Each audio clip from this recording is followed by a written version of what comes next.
श्री कृष्ण भजन। श्यामा श्याम श्यामा श्याम श्यामा श्याम श्यामा श्याम।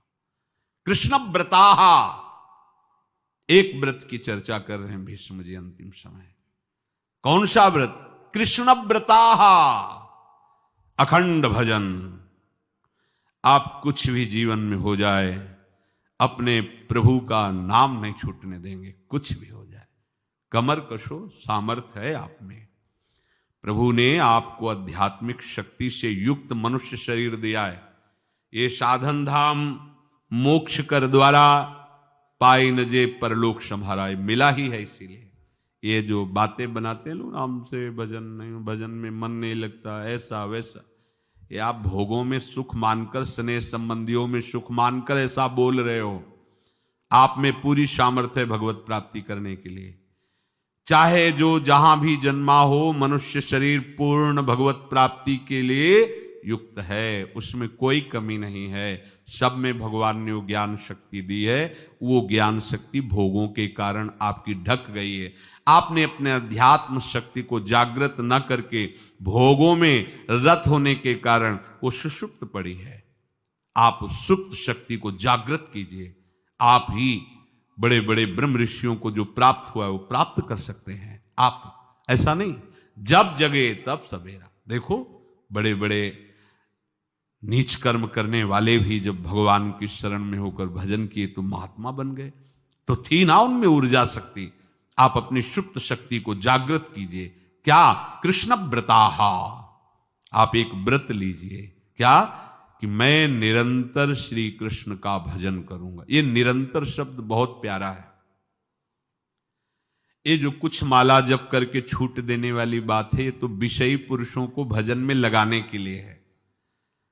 लेकिन भगवत आनंद में डूबने के लिए, आवागमन से मुक्त होकर प्रेम धाम में वास करने के लिए निरंतर शब्द का प्रयोग है। वृंदावन बस के इतनो बड़ो शयान, जुगल चरण के भजन बिन निमिष, निमिष कहते पलक झपकने को, निमिष न दीजय जान। कृष्ण मनुस्मरंतो, निरंतर श्री कृष्ण का स्मरण करो। अब सावधानी की बात करें। रात्रौच कृष्णम पुनरुत्थिताय, बहुत महिमाशाली बातें भीष्म जी वर्णन कर रहे हैं। रात में सोते समय बहुत सावधान हो जाना चाहिए उपासक को। वैसे तो हर समय सावधान, पर सोते समय ऐसे सावधान होना चाहिए जैसे मृत्यु के समय योगी जन अपने सारे इंद्रियों को समेट लेते हैं और अपने स्वरूप में, अपने प्रीतम के स्वरूप में लगा देते हैं। तुम रोज शयन के समय ऐसा अनुभव करो, मैं नींद में जा रहा हूं या मृत्यु में जा रहा हूं, इसमें कोई फर्क नहीं पड़ता। पता नहीं आंख खुले कि ना खुले। कितने ऐसे हैं कि सोते ही रह गए। आप अब बेहोशी की हालत में जा रहे हैं, नींद में जा रहे हैं, तो एक समय रखो कि आप अपनी शैया पर इतने समय ही जाएंगे। एक नियत समय रखो। हमने देखा है साधुकों का एक समय होता है कि 10 बजे हमें लेट जाना है, सोना नहीं, लेट जाना है, और लेटे हुए भगवत चिंतन करना। अब जब सो गए तो सो गए, नहीं सो गए तो उसमें हमें टेंशन नहीं लेना।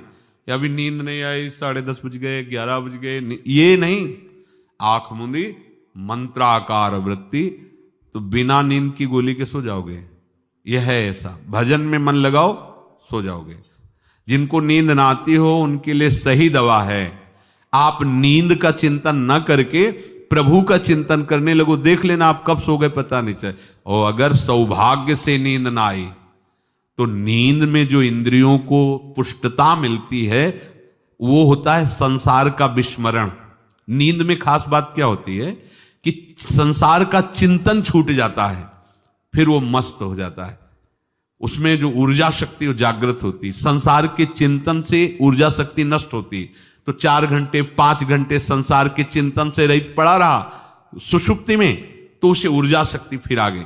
और अगर 4-5 घंटे आप प्रभु के चिंतन में रहे तो संसार का चिंतन छूटा, आनंद सिंधु का चिंतन हुआ। तो ये नहीं होगा कि आज रात्रि सोया नहीं तो बहुत टेंशन है, परेशानी, ऐसा नहीं होगा। ये बहुत सावधानी की बात। प्रायः इस सावधानी में नहीं रहा जाता। बचपन से सदगुरुदेव भगवान ने यही शिक्षा दी थी, गुरु कृपा से ऐसे उपदेश मिले थे। सोते समय कोई वार्ता नहीं, कोई अन्य चिंतन नहीं, चुपचाप अपने मन को हटाकर केवल इष्टमय करो। कब नींद आ जाती है इसकी चिंता मत करो, इष्टाकार वृत्ति करके ही सोना चाहिए। तो आगे जो लिखा है पुनरुत्थिताय, जब उठो तब वैसी वृत्ति, तो कुछ दिन बाद स्वाभाविक हो जाएगी, स्वाभाविक हो। अपने तो इतना तक देखा है कि जैसे आधा पद में होश रहा और निद्रा आ गई, तो जब चेतना आई तो उसी पंक्ति से, जहां से होश गायब हुआ था, उसी पंक्ति से जागरण प्रारंभ हुआ। ऐसा ही जब ऑपरेशन के समय बेहोश किया गया था तो उनसे कहा था हमें बता देना कुछ मिनट पे, तो उनका हाँ लगाने वाले इंजेक्शन और कुछ ही सेकंड में इसका असर, बस। तो जो पद चलाया था, जब होश आया था तो वही पद चल रहा था, मतलब बेहोशी में वो पद अपना अधिकार किए हुए था। ऐसे नींद भी तुम्हारी भजन हो जाएगी, समाधि हो जाएगी, यदि आप सोते समय प्रभु का चिंतन करेंगे। बहुत ही सावधानी की बात है, यदि इस जन्म में परम लाभ लेना चाहते हो तो इस श्लोक को अपना जीवन बनाओ। कृष्ण व्रताः, हमारा जीवन का एक ही व्रत है कि हम अपने प्रीतम का भजन नहीं छोड़ेंगे, अखंड भजन। हमें ये नहीं देखना कि उपांशु मानसी को इसमें कितने गुना, हमें गुना बना नहीं देखना। हमें अपने प्रभु को बोलना नहीं।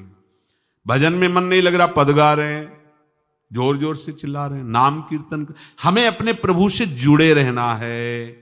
कृष्ण व्रताः, कृष्ण मनुस्मरन्तो, हमारा निरंतर स्मरण चले, बस ये प्रयास रखना है। जब निरंतर स्मरण की बात कह दी तो फिर आगे कुछ कहना नहीं चाहिए, पर खास बात इसीलिए कहा जाता है कि आप समझ जाओ। रात्रौच, जब कोई भी ब्रह्मचारी, कोई भी उपासक, कोई भी बैरागी त्यागी महात्मा सोते समय सावधान हो गया तो उसकी रात्रि बहुत गलत जाएगी। खास जब आप सैया पे शयन करते उस समय असावधानी हुई तो विकार छा जाएगा, ध्यान रखना। आपका चिंतन गलत हो जाएगा, आपकी चेष्टा गलत हो जाएगी, जागृत में ना सही तो स्वप्न में। आप सावधान उस समय जरूर रहिए और उतना ही विश्राम कीजिए जितना आवश्यक हो।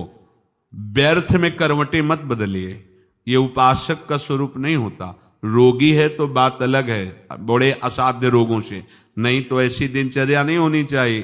कै बजे? 3:30, अभी आधा घंटा तो है, फिर कमर ओढ़ लिए, ये साधक का नहीं होता। उचित समय, जो मान लो 4 घंटा विश्राम का, तो अब ये नींद का विषय आओ या ना हो, हम तुम्हारे लिए पुष्प बिछा के नहीं बैठेंगे कि आ जाओ आ जाओ आ जाओ। नहीं आई तो अब ये नहीं गया, अब इतने समय नहीं आई थी, अब 4 बजे उठने के समय कैसे नहीं, ये फेंका। उसमें विचार नहीं किए, पहले फेंको और सैया से नीचे उतरो, भूमि को प्रणाम करो, आगे बात नहीं। वो फिर आपको ऐसा होता है 10 मिनट में तो कोई बात नहीं, 10 वो पार कर देगा, घंटा दो। रात्रौ च कृष्णम पुनरुत्थिताय, ये नियम लीजिए।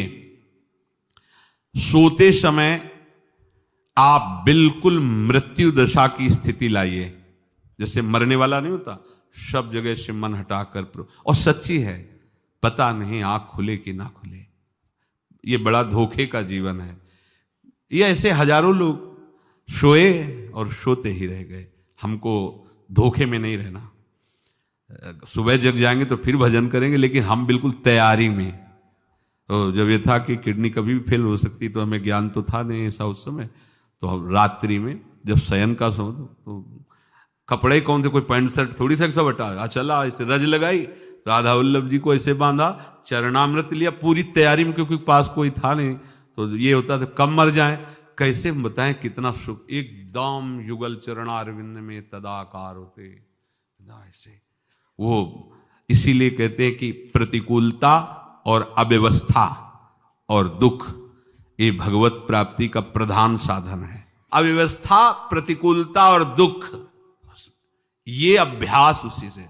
जब शाम के शयन करते तो पहले वृंदावन को प्रणाम करके और ऐसे भावना में प्रिया प्रिया कहते कि जैसे भी आपके हैं, अगर शरीर छूट जाता है रात्रि में तो आप धोखा ना करना, आप बुला लेना अपने। और कैसे बताओ उस समय कैसे भाव होते थे।